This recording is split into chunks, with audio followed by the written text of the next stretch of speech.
कहानी शुरू होती है कुछ दोस्तों के साथ जो जंगल में खजाना ढूंढने जाते हैं। चलते चलते वे एक अजीब सी छोटी लकड़ी की झोपड़ी देखते हैं। जब लड़की छोटी सुंदर झोपड़ी में प्रवेश करती है तो उसके दोस्त अचानक रहस्यमय ढंग से गायब हो जाते हैं। झोपड़ी में एक बॉक्स दिखाई देता है, लेकिन उसमें कुछ भी नहीं होता। कई सालों बाद वही लड़की बड़ी हो चुकी होती है। एक सुबह वह अपने बिस्तर पर अजीब तरह के लाल धब्बे देखती है और सोचती है कि वह अब बड़ी हो गई है। उसी दिन वह अपने बचपन के दोस्त आवी से मिलती है और काम पर जाने के दौरान सुनती है कि गांव में हाल ही में कई लोग रहस्यमय ढंग से मर रहे हैं। लोगों ने आकाश में अजीब लाल रोशनी भी देखी है। यह सब उस डरावनी प्रेत क्लासू के कारण होता है। गांव की बुजुर्ग महिला लड़की को चेतावनी देती है कि वह सावधान रहे और क्लासू से बचे।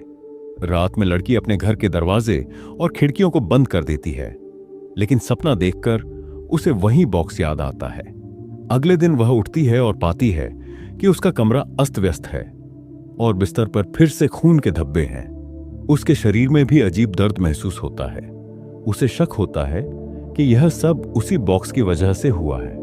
लड़की और आवी फिर से उस पुरानी झोपड़ी की ओर जाते हैं। रास्ते में वे कई मृत जानवरों को देखते हैं और अचानक जंगल में एक अजीब आग दिखाई देती है। वहां उसे अपने पुराने मित्र छोटा शाऊ दिखाई देता है और वह खुशी खुशी उसकी गोद में कूदती है। लेकिन अचानक उनके पीछे कुछ शिकारी दिखाई देते हैं जो क्लासू को मारने के लिए जंगल में आए हैं। गांव के मुखिया बताते हैं कि क्लासू की शक्ति इतनी भयानक है कि यह दुनिया के सभी जीवों को निगल सकती है। शुरू में यह केवल जानवरों को मारती है, फिर मनुष्यों को, और अगर कोई महिला क्लासू के लार से संपर्क में आती है तो वह स्वयं क्लासू में बदल जाती है। पुरुषों पर इसका असर केवल जहर जैसा होता है जो धीरे धीरे उनके शरीर को खोखला कर देता है। जंगल से बाहर निकलते समय आवी लड़की के पास रहने की कोशिश करता है, लेकिन वह अपनी चोटों के कारण दूर रहने का फैसला करती है। रात को वह सोचती है कि सब ठीक रहेगा, लेकिन अगले दिन वह डरावने सपने में फिर से खून उगलती है। उसके कमरे का माहौल फिर से भयावह हो जाता है और उसके शरीर की चोटें बढ़ जाती हैं। लड़की जब बाहर निकलती है तो गांव के लोग किसी फार्म पर बहस कर रहे होते हैं। वह वहां जाती है और पाती है कि एक बड़ा पानी वाला भैंसा रातों रात क्रूर तरीके से मारा गया है। गांव के मुखिया उसे देखते हुए कुछ अनकहे रहस्यों का इशारा करते हैं। छोटी मी अचानक बहुत थक जाती है और कुछ ही देर में बेहोश हो जाती है। उसके शरीर की चोटें तेजी से फैलने लगती हैं। अचानक वह अपनी वास्तविक भयावह पहचान में बदल जाती है और वह क्रासू नामक अत्यंत डरावनी महिला प्रेत में तब्दील हो जाती है।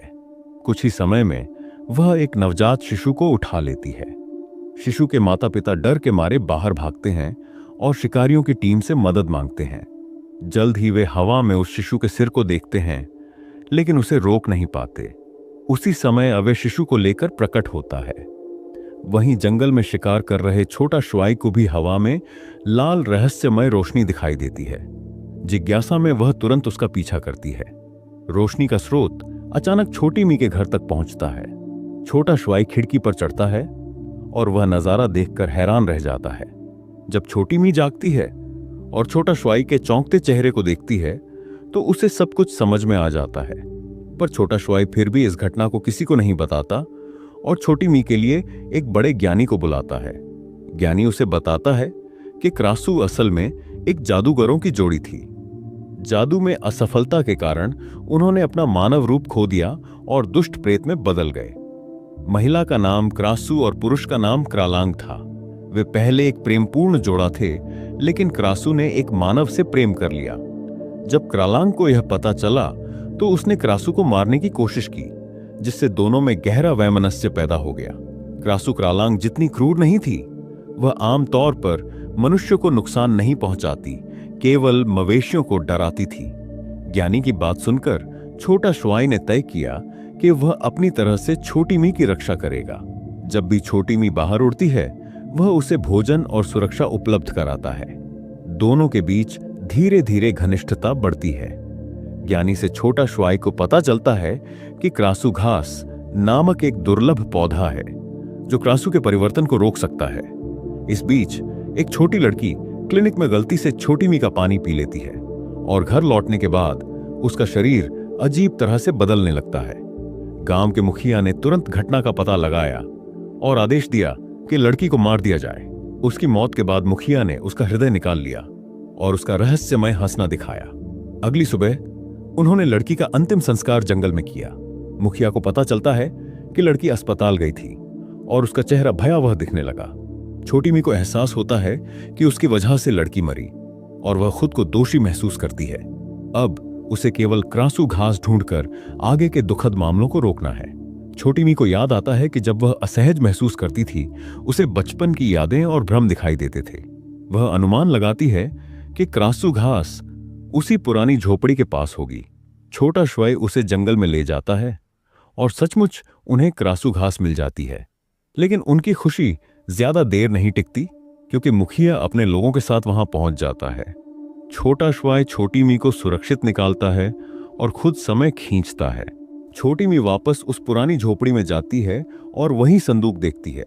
उसका दिल तेजी से धड़कने लगता है और उस झोपड़ी में पहले हुए सारे भयावह घटनाएं याद आ जाती हैं।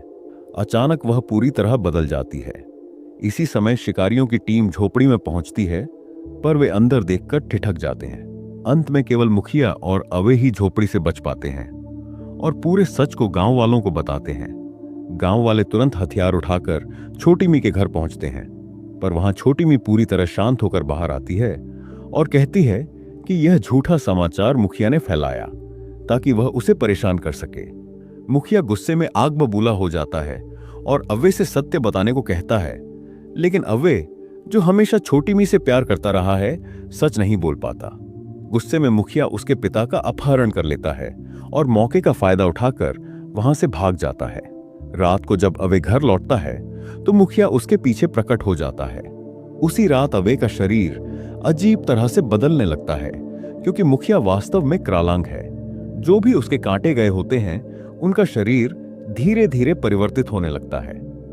दूसरी ओर छोटा मी का पिता अचानक उसके सामने आता है और कहता है कि कुछ दिनों बाद वह उसे गांव के बाहर लेकर जाएगा। इससे सभी को पता चलता है कि छोटी मी असली क्रासू नहीं है। लेकिन छोटी मी चिंतित है, क्योंकि उसके पास बचा हुआ क्रासू घास लगभग खत्म हो चुका है और जंगल में भी यह पौधा अब जल चुका है। मजबूरन छोटा श्वाई तय करता है कि वह छोटी मी को लेकर नाव से भाग जाएगा। छोटी मी इसके लिए सहमत हो जाती है, लेकिन जाने से पहले वह अव्वे के घर जाती है ताकि ठीक से विदाई ले सके। पर अब अव्वे का शरीर पूरी तरह सड़ चुका होता है और वह उसे देखने का साहस नहीं करता। वह सारी सच्चाई छोटी मी को बता देता है। असल में वह पहले से जानता था कि छोटी मी क्रासू है। पहले जब छोटी मी ने पानी वाले कमरे में भैंसे के साथ घटना घटाई थी, तब अव्वे ने यह देखा था। अव्वे ने भी इसलिए शिकारियों की टीम में शामिल होकर छोटी मी की सुरक्षा करना चाहा। पूरी घटना के बाद अव्वे अपना मास्क हटा देता है और भयावह रूप प्रकट करता है, पर छोटी मी उसे गले लगाकर धन्यवाद देती है। फिर छोटा मी को उसके पिता के साथ गांव के बाहर ले जाया जाता है। घास की कमी के कारण जल्दी ही उसका शरीर पूरी तरह बदल जाता है। दूर से अव्वे भी क्रासू की खुशबू महसूस करता है और वह भी क्रालांग में परिवर्तित हो जाता है। वह उड़कर छोटी मी का सिर पकड़ लेता है, लेकिन छोटा श्वाई समय रहते वहां पहुंच जाता है। अव्वे धीरे धीरे अपने होश में आता है, लेकिन मुखिया वहां देखकर अव्वे से लड़ पड़ता है। अव्वे का मुखिया के सामने कोई मुकाबला नहीं था और जल्दी ही मुखिया उसका हृदय निकाल देता है। इस बीच कुछ गांव वाले छोटी मी पर हमला करते हैं। छोटा श्वाई उसे उठाकर भागने लगता है, लेकिन मुखिया उसे रोक लेता है। छोटी मी अपनी शक्ति का प्रयोग कर मुखिया को उठाकर हवा में खींचती है, पर मुखिया के सामने उसका कोई असर नहीं होता। तभी अचानक एक गोली लगती है और मुखिया गिरकर मर जाता है। यह गोली पहले बुलाए गए ज्ञानी ने मारी थी। ज्ञानी की पत्नी भी कभी क्रासू थी। ज्ञानी ने अपनी पत्नी का सिर लकड़ी के संदूक में बंद कर बचाया था और अब वह छोटी मी को लेकर हुई त्रासदी का प्रायश्चित करता है। अंत में छोटा श्वाई छोटी मी को लेकर नदी की ओर भागता है। गांव वाले पीछा कर रहे होते हैं। छोटी मी जानती है कि वह जीवित नहीं बच पाएगी, इसलिए वह रस्सी काट देती है ताकि छोटा श्वाई पहले बच सके। लेकिन कुछ ही समय बाद वह नदी के किनारे गिर पड़ती है और जीवन की अंतिम सांस में वह फिर से अपने बचपन के खुशियों भरे जंगल में लौटती है। अगर कहानी अच्छी लगी हो तो एक लाइक जरूर करना और चैनल को सब्सक्राइब करना ना भूलो।